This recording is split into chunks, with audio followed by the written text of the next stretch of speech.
तो आज का हमारा मेन टॉपिक है कि विलियम रैंडा आखिर है कौन। सबसे पहले विलियम रैंडा का फुल नाम विलियम बिल रैंडा है और ये एक फिक्शनल मूवी कैरेक्टर है जिसको बनाया गया है लेजेंडरी पिक्चर्स में। इस कैरेक्टर की सबसे पहले अपीयरेंस जो थी वो 2017 के स्कल आइलैंड किंग कॉन्ग में हुई थी। और अगर हम कहें कि इसका सबसे फेमस वर्ड्स और डायलॉग कौन सा है तो वो ये है कि the planet does not belong to us. Ancient species owned this planet long before mankind. इस मेन फ्रेज या सेंटेंस का यही मतलब है कि ये जो दुनिया है ये इंसानों की नहीं है। ऑल्दो दिखती तो ऐसे है कि हम इसको डोमिनेट करते हैं लेकिन हम नहीं करते, और ये एंशियंट जाइंट मॉन्स्टर्स और स्पीसीज की दुनिया है। यही डायलॉग उसने रैंडा ने पैकर्ड को किया था स्कल आइलैंड में, जो उनके हेलीकॉप्टर्स अटैक हो गए होते हैं और उनका पहला एक्सपीरियंस हो चुका होता है एक मॉन्स्टर, एक एंशियंट मॉन्स्टर के साथ जो किंग कॉन्ग था। सिमिलरली बिल रैंडा की अगर हम रिलेशनशिप्स और ऑक्यूपेशन के बारे में बात करें तो ये एक सीनियर मोनार्क ऑफिशियल था, और इनफैक्ट जो पूरे मोनार्क ऑर्गेनाइजेशन थी जो यूएस गवर्नमेंट की मॉन्स्टर हंटर्स के तौर में एक ऑर्गेनाइजेशन उन्होंने बनाई थी, एक्सप्लोरर्स और मॉन्स्टर हंटर्स, तो ये पूरे ऑर्गेनाइजेशन का हेड साइंटिस्ट भी था। और उसके साथ ब्रुक्स भी था जो उसका एक बहुत अच्छा दोस्त था और उसका जियोलॉजिस्ट और सिस्मोलॉजिस्ट भी था।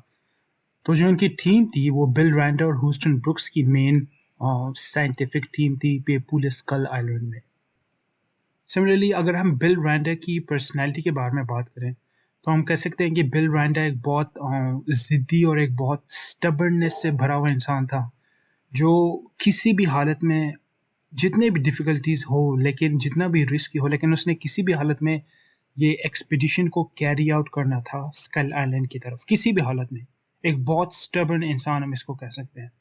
लेकिन इसकी स्टबर्ननेस के पीछे वजह भी यही थी कि उसके अंदर उसकी जो डार्क पास्ट था वो भी छुपा हुआ था, और उसके डार्क पास्ट में वो एक पूरे वेसल में जो एक अटैक हुआ था एक अनआइडेंटिफाइड एंशिएंट सी क्रीचर से, तो वो पूरे वेसल में लोन सर्वाइवर था, सोल सर्वाइवर, अकेले का सर्वाइवर पूरे वेसल में। तो उसके पीछे एक बहुत डार्क हिस्ट्री थी, एक बहुत फेयर था। जब वो सारा वेसल अटैक हो रहा था उस पूरे वेसल में उसके सारे दोस्त मर गए थे लेकिन वो एक अकेले सर्वाइवर था। तो ये डार्क हिस्ट्री जो है उसकी पीछे, इसकी वजह से एक बहुत स्टबर्न, एक बहुत ज़िद्दी और एक बहुत यू कुड से डोमिनेटिंग इंसान जिसने किसी भी हालत में अपनी एक्सपीडिशन को कैरी आउट करना था। सिमिलरली अगर इसके रिलेशनशिप्स हम कहें तो उसके सबसे स्ट्रॉन्गेस्ट रिलेशनशिप्स मूवी में दिखाया गया है वो ह्यूस्टन ब्रुक्स के साथ, जो उसका दोस्त भी था और जियोलॉजिस्ट भी था और सिस्मोलॉजिस्ट भी था। और इन्हीं दोनों ने प्लान किया था कि हम सिस्मिक बॉम्ब्स को फेंकेंगे स्कल आइलैंड में ताकि उसकी टोपोग्राफी को मैप आउट कर सकें, और ताकि ह्यूस्टन ब्रुक्स अपनी हॉलो अर्थ थ्योरी को भी प्रूव कर सकते। इस हॉलो अर्थ थ्योरी का सपोर्टर भी था बिल रैंडा।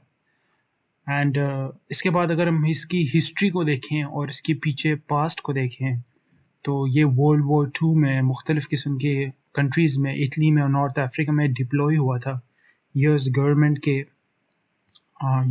के नाम पर। मतलब वो रिप्रेजेंट करता था यूएस गवर्नमेंट को। सिमिलरली और उसका जो मेन हिस्ट्री का मैं कहता हूँ जो पिन पॉइंटेड हिस्ट्री है ये बिल रैंडा की, वो 1943 में हुई थी जब उसका वेसल यूएसएस लॉटन को एक अननोन सी क्रीचर ने कम्प्लीटली टोर अपार्ट कर लिया था, कम्प्लीटली डिस्ट्रॉय कर दिया था, और उसमें बहुत ज़्यादा लोग, hundreds of you could say sellers मर गए थे, और वो उसमें लोन अकेले का सर्वाइवर था। उसके बाद उसने फैसला किया था, उसको पता था दिल में कि मॉन्स्टर्स एग्जिस्ट करते हैं क्योंकि उसकी वेसल अटैक हुई है मॉन्स्टर से, लेकिन उसने फर्दर रिसर्च की और मोनार्क ऑर्गेनाइजेशन को ज्वाइन किया, और 30 साल के रिसर्च के बाद, 30 इयर्स की रिसर्च के बाद उसने ये expedition to Skull Island carry out किया। तो जो स्टार्टिंग में मैंने बताया कि वो एक स्टबर्न इंसान था, हम समझ सकते हैं उसकी स्टबर्ननेस की वजह उसकी हिस्ट्री थी। फाइनली अगर हम बिल रैंडा की अपीयरेंसेस के बारे में बात करें तो वो टोटल 2 फिल्म्स में अपीयर हुआ है, एक कॉन्ग स्कल आइलैंड में और दूसरा गॉडजिला वर्सेस कॉन्ग में।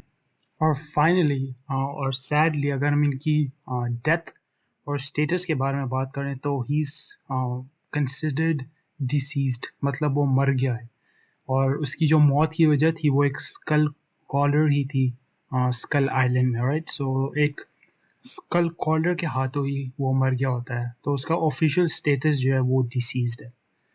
तो आई hope you guys enjoyed the video. ये एक शॉर्ट सी वीडियो थी ये फिक्शनल कैरेक्टर विलियम मिरांडा के बारे में, और ऐसी बहुत ज़्यादा और वीडियोज़ होंगी जिसमें हम कैरेक्टर्स की स्पेसिफिकली बात करेंगे। So I hope you guys learned something from the video. Thank you.